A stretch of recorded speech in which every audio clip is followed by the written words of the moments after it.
அஸ்ஸலாமு அலைக்கும் ரஹமத்துல்லாஹி வபரகாத்துஹு. நாம் இந்த குறுகிய கால உலக வாழ்க்கைக்காக நம்ம எத்தனையோ பிளான் பண்ணுறோம். இந்த பிள்ளைகளுக்காக, எதிர்காலத்திற்காக சொத்து சேர்ப்பதென்ன, அவர்கள் வேலைகளுக்காக அவர்களை படிக்க வைப்பதென்ன, இப்படி எத்தனையோ பிளானுங்களை போடுறோம்.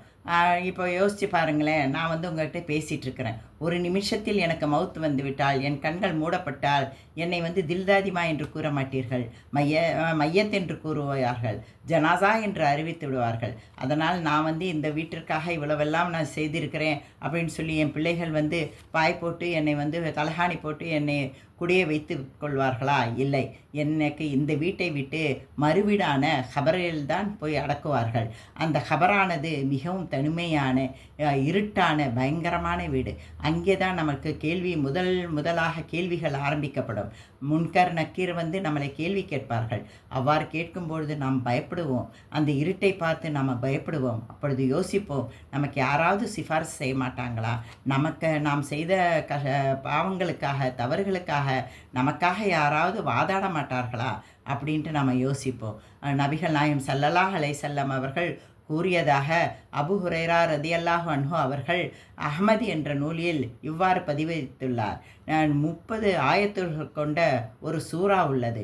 அந்த சூறாவை நீங்கள் மனனம் செய்துவிட்டால், நீங்கள் ஹபருக்கு சென்றால் அந்த ஹபர் ஒளிமயமாக இருக்கும். அங்கு மலக்குமார்களிடம் அந்த சூறாவானது அந்த மனிதனுக்காக வாதாடும்.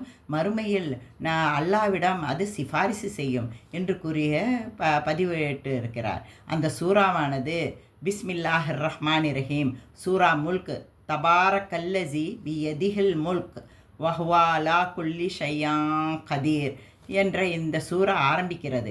30 ஆயத்துகள் கொண்ட இந்த சூறா. நீங்கள் யோசித்து பாருங்களேன், நாம் இந்த உலகத்தில் வாழப்போவது சில காலங்கள் தான். மறுமையில் வாழப்போவது தான். நாம் கபரில் இருப்பது தான் ரொம்ப காலம் இருக்க வேண்டியிருக்கும். நமது நபிகள் நாயகம் ஸல்லல்லாஹு அலைஹி வஸல்லம் அவர்கள் 63 வருடங்கள் இந்த உலகத்தில் வாழ்ந்தார்கள். ஆனால் இப்பொழுது அவர் மறைந்து 1500 வருடங்கள் ஆகிவிட்டது. 1500 வருடம் வரை அவர் கபரில் தான் இருக்கிறார். நமது ஆதம் அலைஹிஸ்ஸலாம் அவர்கள் 1000 வருடங்கள் உலகத்தில் வாழ்ந்தார். ஆனால் இப்பொழுது வரை 5000 வருடங்கள் அவர் கபரில் தான் இருக்கிறார். அதனால் நாம் இறந்தால் கபரில் தான், நாம் இந்த வீட்டை விட்டால் மறுவீடானது கபரில் தான் நம்மை அடக்குவார்கள். அந்த கபருக்கு செல்லத்தான் வேண்டும். அங்கு மலக்குமார்கள் நமக்கு கேள்விகள் கேட்பார்கள். அப்பொழுது கேள்வி கேட்கும் பொழுது இந்த சூறாவை நாம் படித்து மனப்பாடம் செய்து விட்டால், பாடம் செய்து வைத்து கொண்டால், இந்த சூறா நமக்கு வாதாடும், சிபாரிசு செய்யும். அப்படி இந்த சூறா முல்கில் அல்லாஹு தாலா என்னதான் கூறுகிறான்? முதலாவதாக அல்லாஹு தாலா அல்லாவை பற்றி, தன்னை பற்றி அவன் கூறுகிறான். இரண்டாவதாக அல்லாஹு தாலா நமக்கு இந்த வாழ்க்கை எதற்காக கொடுத்திருக்கிறான் என்பதை விளக்குகிறான். மூன்றாவதாக இந்த வானத்தை 7 வானங்களையும் தட்டு தட்டாக, அடுக்காக அவன் அமைத்திருப்பதாகவும், முதல் தட்டில் இந்த நட்சத்திரங்களை எதற்காக அலங்காரமாக வைத்திருக்கிறான் என்பதையும் அல்லாஹு தாலா அதில் கூறுகிறான். நான்காவதாக தன்னை மறுத்தவர்களுக்கு, தன் மீது அல்லாவின் மீது மறுத்தவர்களுக்கு அல்லாஹு தாலா வேதனைகளை, 4 விதமான வேதனைகளை கொடுப்பதாக கூறுகிறான். அதே அல்லாவை பயந்து நடக்கும் மூமின்களுக்கு சொர்க்கத்தை தருவதையும் நற்செய்தியும் அல்லாஹு தாலா அந்த சொர்க்கத்தை பற்றியும் விளக்குகிறார். ஏழாவதாக கியாமத் என்பது உண்மை, ஆகிரத் என்பது உண்மை, மறுமை என்பது உண்மை என்பதையும் இந்த சூறாவில் விளக்குகிறான். நீங்கள் உங்களுக்கு தந்த இந்த குறுகியமான வாழ்க்கையை அல்லாவுக்கு பயந்து நடங்கள் என்று அல்லாஹு தாலா கூறுகிறான். அல்லாஹ் இந்த ஆயத்தை இறக்கும் பொழுது கூறுகிறான், நான் உங்களுக்கு தண்ணியை தராவிட்டால், குடிக்க ஒரு தண்ணி தராவிட்டால் நீங்கள் என்ன செய்வீர்கள்? யோசித்து பாருங்களேன். நமக்கு ஒரு மடக்கு தண்ணி இல்லாட்டினா நம்மளால் வாழ முடியுமா? ஆனால் இந்த ஆயத்து இறங்கும் பொழுது ஒரு காஃபிர் சொன்னானாமா, அல்லாஹு தாலா தராவிட்டால் என்ன, நான் நிலத்தில் மண்வெட்டியை வச்சு கொட்டியே நான் தண்ணியை எடுத்துருவேன் அப்படின்னு சொன்னானாமா. அப்போவே அல்லாஹு தாலா அவனுக்கு வேதனையை இறக்கினான்.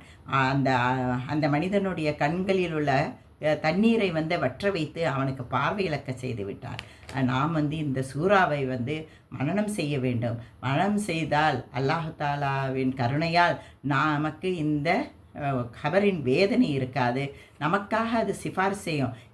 நமக்காக நம்ம பிள்ளையோ, நம்முடைய கணவர்மார்களோ, மனைவிமார்களோ, நம் சொந்தங்களோ யாருமே வரமாட்டாங்க நமக்கு சிபாரிசு செய்வது. யாருடைய சிபாரிசும் கிடைக்காது.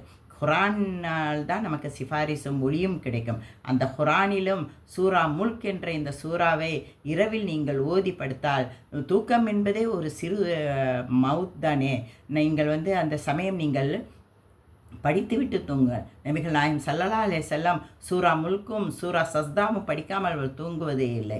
நீங்கள் படித்துவிட்டு தூங்குங்கள். எல்லா துவாவும் படித்துவிட்டு தூங்குங்கள். அதுடன் இந்த சூரா முல்க்கையும் மனனம் செய்து தூங்குங்கள். அல்லாஹு தாலா உங்களுக்கு எல்லா விதத்திலையும் எளிமையாக்கி தருவான். ஆமீன். அஸ்ஸலாமு அலைக்கும் வரஹ்மத்துல்லாஹி வபரகாத்துஹு.